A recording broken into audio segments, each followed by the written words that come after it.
আসসালামু আলাইকুম, সবাইকে শুভেচ্ছা। আশা করি সবাই ভালো আছেন।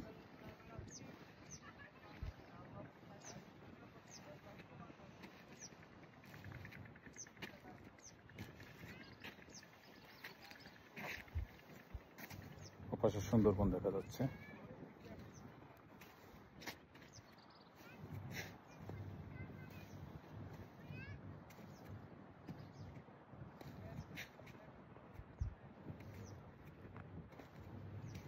পশুর নদীর পাশে আমি দাঁড়িয়ে আছি, এখন ভাটা চলছে।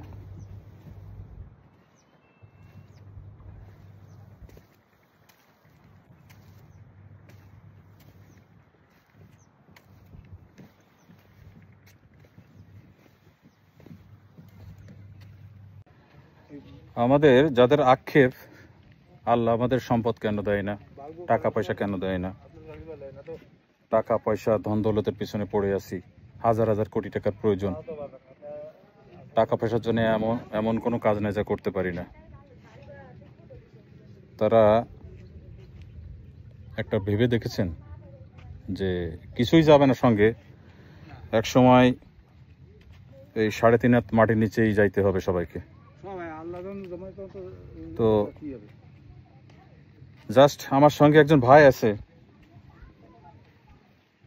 এই ভাইয়ের বাড়ি রামপাল ছিল, সহায় সম্বলহীন, কোনো সম্পদ নাই, কোনো অর্থ নাই, জমি জায়গা নাই। এইখানে বাড়ি করে আছে পশুর নদীর পাড়ে। একটু দেখাই। ভাই, আপনার নাম কি ভাই? মোহাম্মদ লিয়াকত শেখ। লিয়াকত শেখ। আপনি কি করেন ভাইয়া? ভ্যান চালান। তো এখানকার মানুষ তো সাধারণত অনেকেই তো সুন্দরবনে কাজ করে। সুন্দরবনে আমি কোনো যাই না, আমার নদীর পাড়ি সব মানুষের নির্ভর হচ্ছে এই নদীটার উপরে। যাই না, সুন্দরবনটা ভালো লাগে না? ভয় লাগে?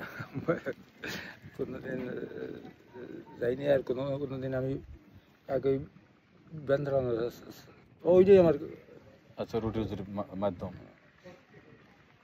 তো আপনার বাড়ি এটা? হ্যাঁ, এইটাই করে।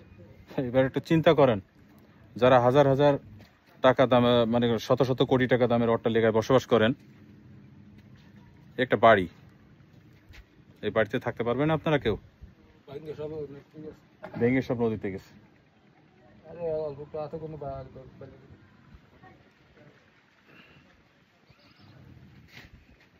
কি বলবো,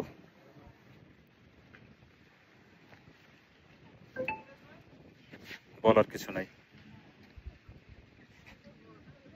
এখানকার স্থানীয় একজন বাসিন্দা আমাদের জামাল ভাই, তার কাছে অনেক সুন্দরবন সম্পর্কে গল্প শুনলাম।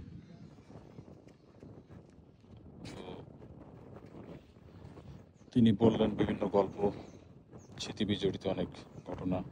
চোখের সামনে বাঘ পড়ছে, ডাকাতরা তাকে 7 রাউন্ড একবার গুলি করছিল, নদীর ভিতরে ঝাঁপিয়ে পড়ে সে আত্মরক্ষা করেছিল, এবং তার মাছ, তার জাল সবকিছু নিয়ে চলে গিয়েছিল। পরবর্তীতে সে অনেক কষ্টে সে জীবন রক্ষা করে আল্লাহ তাকে তার পরিবারের কাছে ফেরত দিয়েছিলেন। আমার কথা শুনলাম।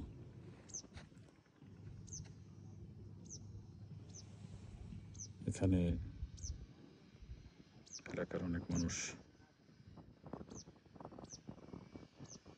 দেখা যাচ্ছে। আমি জিজ্ঞাসা করেছিলাম যে বন তো কাছেই, বাঘ চাইলে এদিকে আসতে পারে, আসে কিনা?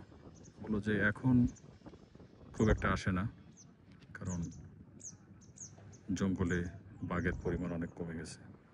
কিন্তু আগে মাঝে মাঝেই নদীর সাঁতরের পাশে চলে আসতো, অনেকবার এসছেও, মুখোমুখি হয়েছে অনেক মানুষের, এবং তাদের গবাদি পশুর উপর আক্রমণ পর্যন্ত করেছে। এপাশেও অনেক গাছ যেগুলো সুন্দরবনের উদ্ভিদ শ্রেণীর সঙ্গে মিলে যায়, যেমন কেওড়া, তারপরে আরও বেশ কিছু গাছের নাম বলবো যেগুলো সুন্দরবনের গাছের প্রজাতি। এখন ভাটা চলছে।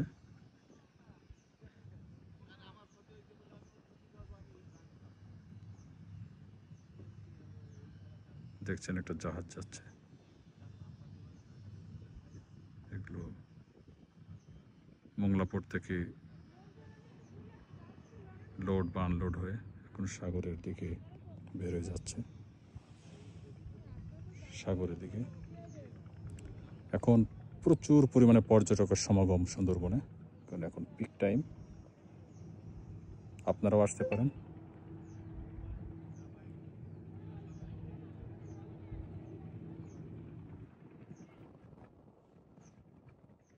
ধন্যবাদ, ভালো থাকবেন।